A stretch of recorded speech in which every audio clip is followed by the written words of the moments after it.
So kahit papano may confirmation, kasama din po ba sa mga binigyan ninyo si dating o si NCR Regional Director Gerard Opulencia? Your Honor, hindi po. Wala po. Hindi. Kasama po ba sa nabigyan nyo na dati si QC First District Engineer Arturo Gonzales? Your Honor, hindi po. Hindi rin. Okay. Sabi nyo po sa komiteng ito, nagsimula kayo sa National Flood Control Projects noong 2016. Sinabi po yan ni Ms. Diskaya. Sa katunayan, kayo ang pinakamalaking contractor nung nakaraang administrasyon. Ayon sa Philippine Center for Investigative Journalism, mula June 16 to December 2017, 18 months lamang, 12 billion pesos ang halaga ng projects ninyo. So, halos 670 million pesos on average bawat buwan sa unang isa't kalahating taon lamang nung nakaraang administrasyon. Bakit po wala po kayong binanggit na proyekto mula 2016 hanggang 2022 sa inyong affidavit? Your Honor, kasi po yung invitation po dito sa sa committee ay about lang po doon sa flood control po na sinabi po ni mahal na presidente po natin about sa flood control po na from 2022 po.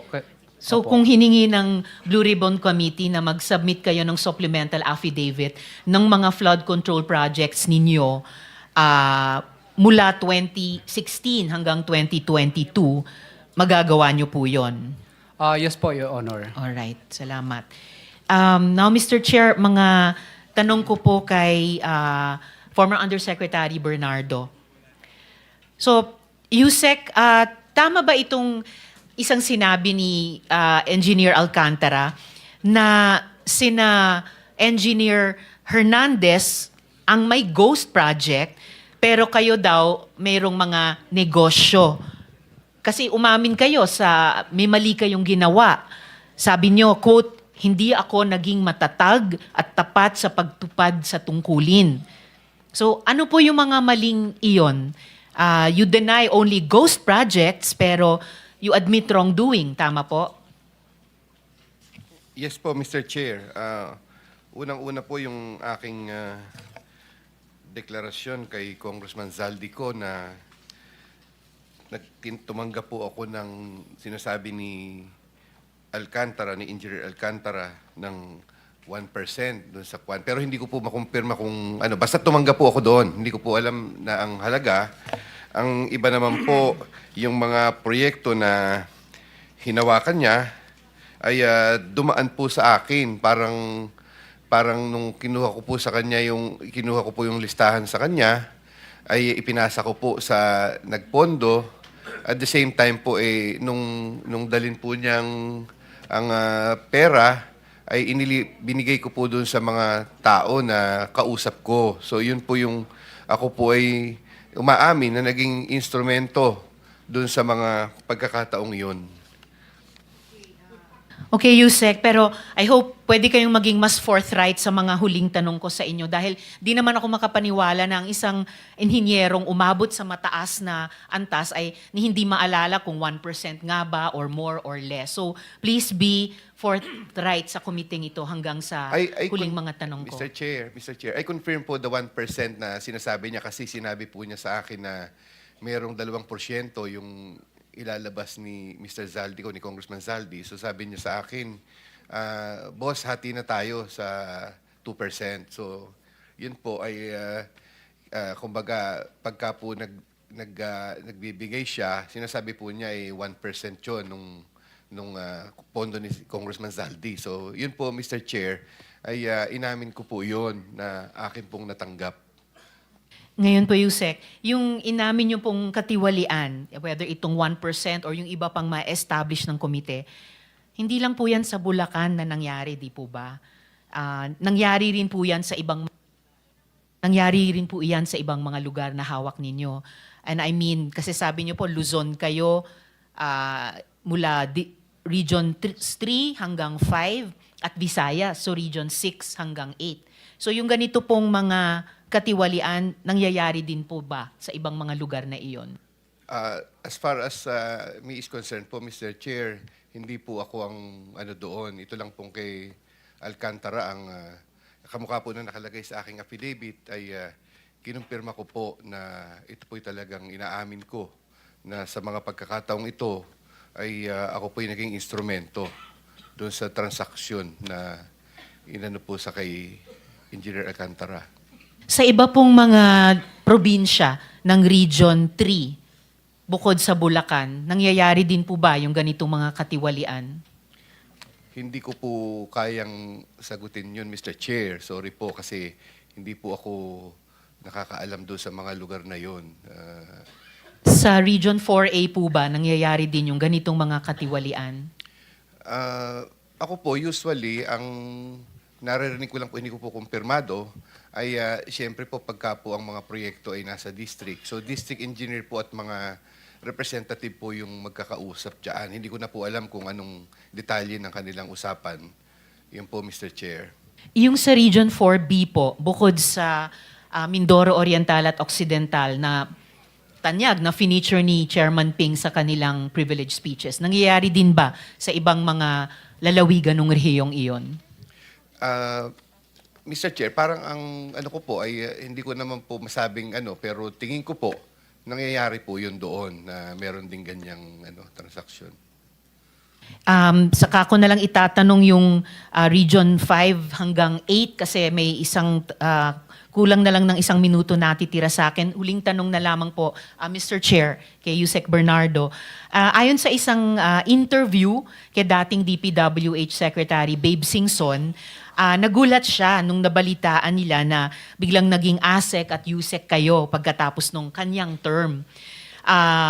Supposedly, nag-skip, nag-outrank kayo sa ibang mga career officials na nauna sa inyo sa department. So, tama po ba nung 2016 kayo ay ni-rehire bilang ASEC at nung 2019 naman kayo ay na-promote bilang USEC?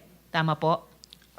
Mr. Chair, ako po nung naging assistant secretary, I was on secondment in the city of Manila. So, ang tingin ko po, kasi po naging district engineer po ako for almost 10 years at naging ARD po ako ng 3 taon. So, yung pong stint ko sa Manila ay I can consider po as kung hindi man po equivalent ng isang regional director ay tingin ko po ay malapit doon sa experience na yon bilang civil engineer na naging city engineer po ng Maynila. So, ako naman po yung nag-apply as assistant secretary noon, nag-apply po ako and it so happened po na na-qualify po ako as assistant secretary. So, ako Sino po, pong nag-recommend sa inyo maging ASEC noong 2016? I think during that time, I applied in the department, hindi ko na po maano, pero doon po kasi nung ako po yung naging na-appoint na assistant secretary, that was, I think, August na po ng 2016, Mr. Chair. So, but yung pong sinasabi ni Secretary Singson ay aware naman po siya sa aking stint sa department kasi ang tingin ko po, kamukha po nung 2012, I think, when I was the Assistant Regional Director of Region 4A, he was the one who recommended me for the CESO 4 position. Nagkaroon po ako ng rank noon from his recommendation as CESO 4. So siya po yung, he sent a letter po with my good performance to the CES board wherein afterwards, I was appointed as a CESO 4 po, as a career CESO 4 official. So, Yusek, huling tanong ko na lang, so please make it your answer worth it. Sino pong nagrekomenda sa inyo nung August 2016 at sino naman nag-back sa inyo nung 2019 nung kayo'y naging USEC naman? Mr. Chair, I would like to, na yung Assistant Secretary, nag-apply po ako noon sa department. Hindi ko na po maano noon kasi alam po ni Secretary Singson yan na while I was on secondment with the City of Manila, I usually talk to him and tell him na, Mr. Secretary, ang ano ko po ay sa DPWH. Kaya lamang po noon, ang sabi po niya sa akin ay tulungan ko si Mayor Erap. Tulungan ko na rin po si Mayor Erap sa pagpapatupad ng mga proyekto. So nag-apply po ako noon and then afterwards po, nung pong ako naging Assistant Secretary, I also applied in the position of Undersecretary. And it was not 2019 po, Mr. Chair. It was I think 2018 na po nung ako po ay naging Okay, Yusek. undersecretary. Pero wag nyo namang iwan itong huling mga segundo ko sa second round na to na hindi po nasasagot yung tanong ko. Are you telling the committee si Sec Singson ang nag-recommend sa inyo nung 2016 at nag-back sa inyo nung 2018 to 2019? Sino po yung mga taong iyon? Hindi ko po sinasabi, Mr. Chair, na si Secretary Singson kasi hindi na po siya secretary nung... Opo, so sino nung nga nag-apply. po? Si Mark Villar po was the incoming, Secretary Mark Villar was the incoming secretary during the time. 2016 or 2019? 2016. 2016. Sige, And then thank you. Thank you po, 2019. Senator Ontiveros. Your time is up. Oh, sige. Last follow-up na lang, Mr. Chair, dahil Okay, hindi go pa ahead. nasagot. And in 2019, sino pong nag-recommend or nag-back sa inyo? Si Secretary Mark Villar po, So, Mr. both Chair. 2016 and 2019. Salamat. Mr. Chair, may I po? I was Quickly not lang, appoint- quickly, yeah. Answer that. I was not appointed in 2019. I was appointed as Undersecretary, I think November of 2017. 2017. Salamat, Yusek. All right, Salamat, thank you. Mr. Chair. Thank you. Senator Marcoleta. Thank you, Mr. Get Chair. Mr. Diskaya, doon sa yung mga salaysay o isinalaysay, nagbanggit ka ng 17 congressmen. At doon ay sinabi mo na meron nga silang nababahagi sa pamagitan ng porsyento na ibinabalik sa kanila. Iba-iba nga lang, merong 20 hanggang 30. Tama? Yes po, Your Honor. At ang sabi mo, mapapatunayan mo ang lahat ng ito sapagkat meron kang ledger. Sinabi mo ba yun? Yes po, Your Honor. At ngayon, masasabi mo uli na bawat isa sa mga binanggit mong 17 congressmen ay makakapagpatunay ka sa pamagitan ng ledger na yung isinalaysay mong nakuha nilang bahagi, sabihin na nating payoff, ay talagang mapapatibayan mo sa mga internal ledgers na maaring mai-produce mo kung sakasakaling ito ay hihingin sa iyo ng komite. Yes po, Your Honor. Yung iba po kasi, chat po, tsaka calls. Pero yung chat, documented ba yun? Meron ka? Meron din po, Your Honor, pero wala po sa akin ngayon yung cellphone ko. Ibig ko sabihin, documentary evidence o kaya yung sa chat mo, mapapalitaw mo sa pamagitan ng dokumento o litrato na talagang merong nangyari na pagbibigay ng payoff. Yun lang kasi ang kailangang ma-establish natin. Yes po, Your Honor. Salamat. Mr. Gutesa, doon sa iyong bahagi ng iyong pagsasalaysay, binabanggit mo na minsan nakikita mo si John Paul at saka si Mark, ano bang pangalan, apelyido, Texay yata yung sinabi mo, na nagbibilang sila. Yes, Your Honor. Meron ba silang ginagamit na makina pagka nagbibilang? Kasi bulto-bultong pera ito. Sa pagkakataon na yun, Your Honor, is walang makinang ginamit. Ano yung pagkakataong binabanggit mo? Yung during time sa Valle Verde 6, yung sa deliver ng 46 na boxes. Ito ba yung binabanggit mong pinakamalaking nakita mong bulto-bultong pagdi-deliver sa bahay sa Valle Verde 6? Yes, Your Honor. Pagkatapos, sabi mo, mula sa Valle Verde, dinadala sa bahay ni Congressman Saldico, dyan sa may Horizon, sa may BGC. Yes, Your Honor.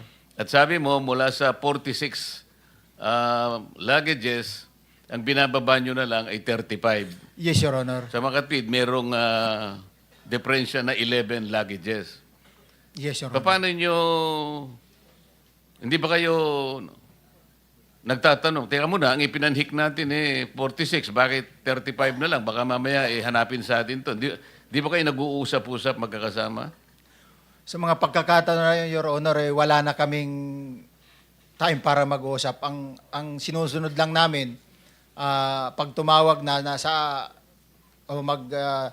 lulod lang kami ng mga luggage na yung sasakyan, then pag natapos, proceed na kami doon sa pagde-deliver, Your Honor. Oo nga, ibig ko sabihin, hindi kayo nagtataka.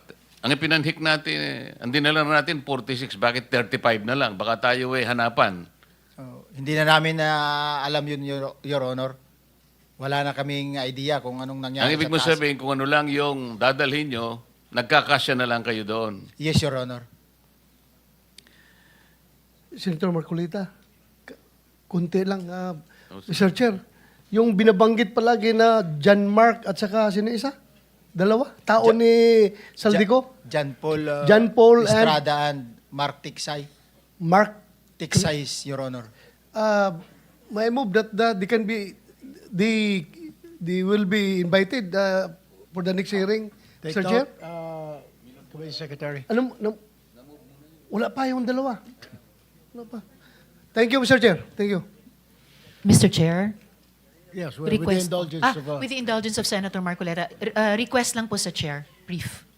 Salamat, Mr. Chair, Senator Marcoleta. Kung pwede pong hilingin na i-direct nung Chair na sina Curly at Sara Diskaya ay isubmit yung listahan ng mga national flood control projects nila mula 2016 hanggang 2022. Kung maaari po, Mr. Chair. So ordered, Salamat Committee po, Mr. Secretary. Chair. Go ahead, Senator Marcoleta. Continue. Thank you. Mr. Gutesa, doon din sa salaysay mo, may binabanggit kang 3 lugar na kung saan ay dinadala yung bahagi ni former Speaker Martin Romualdez mula doon sa bahay ni Zaldico. Pwede mo bang i-describe para lang malaman namin? Kasi talaga namang nagpupunta ka ron. Kahit papano, i-describe mo yung 3 lugar. Paano? Based on my experience during that time, Your Honor, ang napag-deliveran ko is yung 42. Dito sa may 42 Forbes. Ang gate niya kulay green. Din yung bakod nung yung bakod niya is parang kinakapitan na ng mga damo na kumakapit sa semento. Din pagpasok namin doon sa loob, maraming puno ng kahoy, mangga, sari-saring puno nung nasa loob. Parang mayroon doong maliit na ubal. Doon kami nag-i-stay pa during time na ibinababa na namin yung mga luggages na yon. Then, Walang sumasalubong sa inyo kahit sino. Dahil maring kilala mo na rin yung sa pagdi-deliver mo. Para lang malaman namin na kapanipaniwala talaga. may sumasalubong pero ang nakakakilala, Your Honor, is yung si Paul lang. Kasi siya lang yung may direct contact at siya rin ang nagpapa-open ng gate kapag malapit na kami doon sa bahay.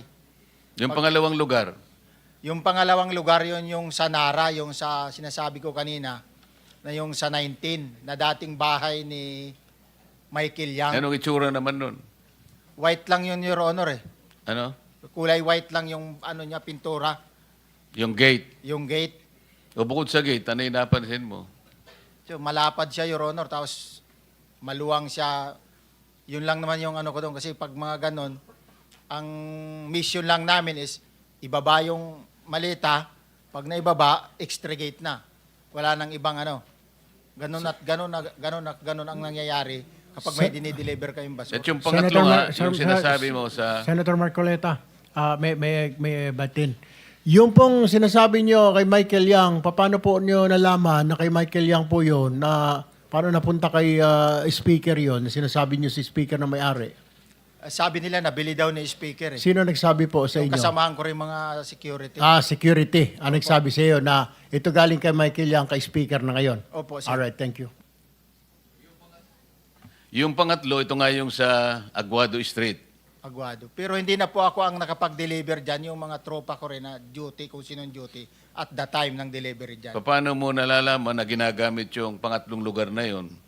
Kasi sila rin po, based doon po sa group chat, namomonitor po namin yung movement eh. Kasi pag nagsabi na, yung duty basura, proceed na, may deliver tayo. Doon ko nalalaman na kung saan lugar at yun yung pagbabagsakan ng basura. Ano ba yung composition ng yung grupo? Kasi kanina sinabi mo, halos 90. Pwede mo sabihin sa amin, pare-pareho ba kayong Marines? Ano ba yung ibang serbisyo na kinabibilangan nila? Bali yung troops disposition namin, Your Honor, is mayroon dalawang klase po kasi. EEC, which is Elizaldico, yun yung intended na security sa kanya. Mayroon ding MRC, which is yun sa family. Dito sa EEC, ang dati dyan during the time, mayroong 10 Coast Guard with officer, 10 SAP with officer, saka mayroong 6 na PSPG with officer. Yan yung composition. Din ang all the rest na security noon is tulad namin mga retire na, tapos yung iba, yung discharge na tropa din ang nakadetail doon sa kanya. Itong pagbibigay mo ng salaysay sa kapulungan ito, mari ba naming isipin na ito'y alam din ng mga naging kasamahan mo dito sa gawaing ito? Siguro po, Your Honor, alam nila. Dahil sa issue na ito, siguro namulat na sila kung Hindi, bago ka lumabas para magbigay ng salaysay, hindi po nila, nakapag-usap-usap ba kayo tungkol dito? hindi po nila alam, Your Honor. Nagulat na lang sila nung nakita nila ako sa TV, Your Honor. May kumontak ba sa'yo? So far, Your Honor, wala na, Your Honor. Ano yung wala na? Wala nang kumukontak sa akin doon sa mga dati kong kasama sa trabaho, Your Honor. Dahil sa paglalahad mo. Siguro, Your Honor, hindi ko alam kung ano yung... Teka muna, Mr. Senator Marcoleta, hindi ka na kinokontak ng mga kasamahan mo. Sa ngayon, Your Honor, wala na. Paano mo nalaman na hindi ka na kinokontak, hindi mo na sila makontak, ngayon ka lang lumabas dito? Bakit? Kwento mo sa kanila na lalabas ka rito at magte-testify ka? No, Your Honor. O paano nila sabi mo na ayaw ka nang kausapin dahil maglalahad ka rito? Kasi hindi na po sila nag-ano sa cellphone ko dati kasi Kailan ka nag-text sa kanila o tumawag? wala na po akong tawag sa kanila, Your Honor. Kasi O kaya paano mo nalaman na hindi mo sila makontak o hindi ka tatawag? ay pag tumawag po ako sa kanila, makukontak ko sila. Pero malamang hindi na ako nila sasagot.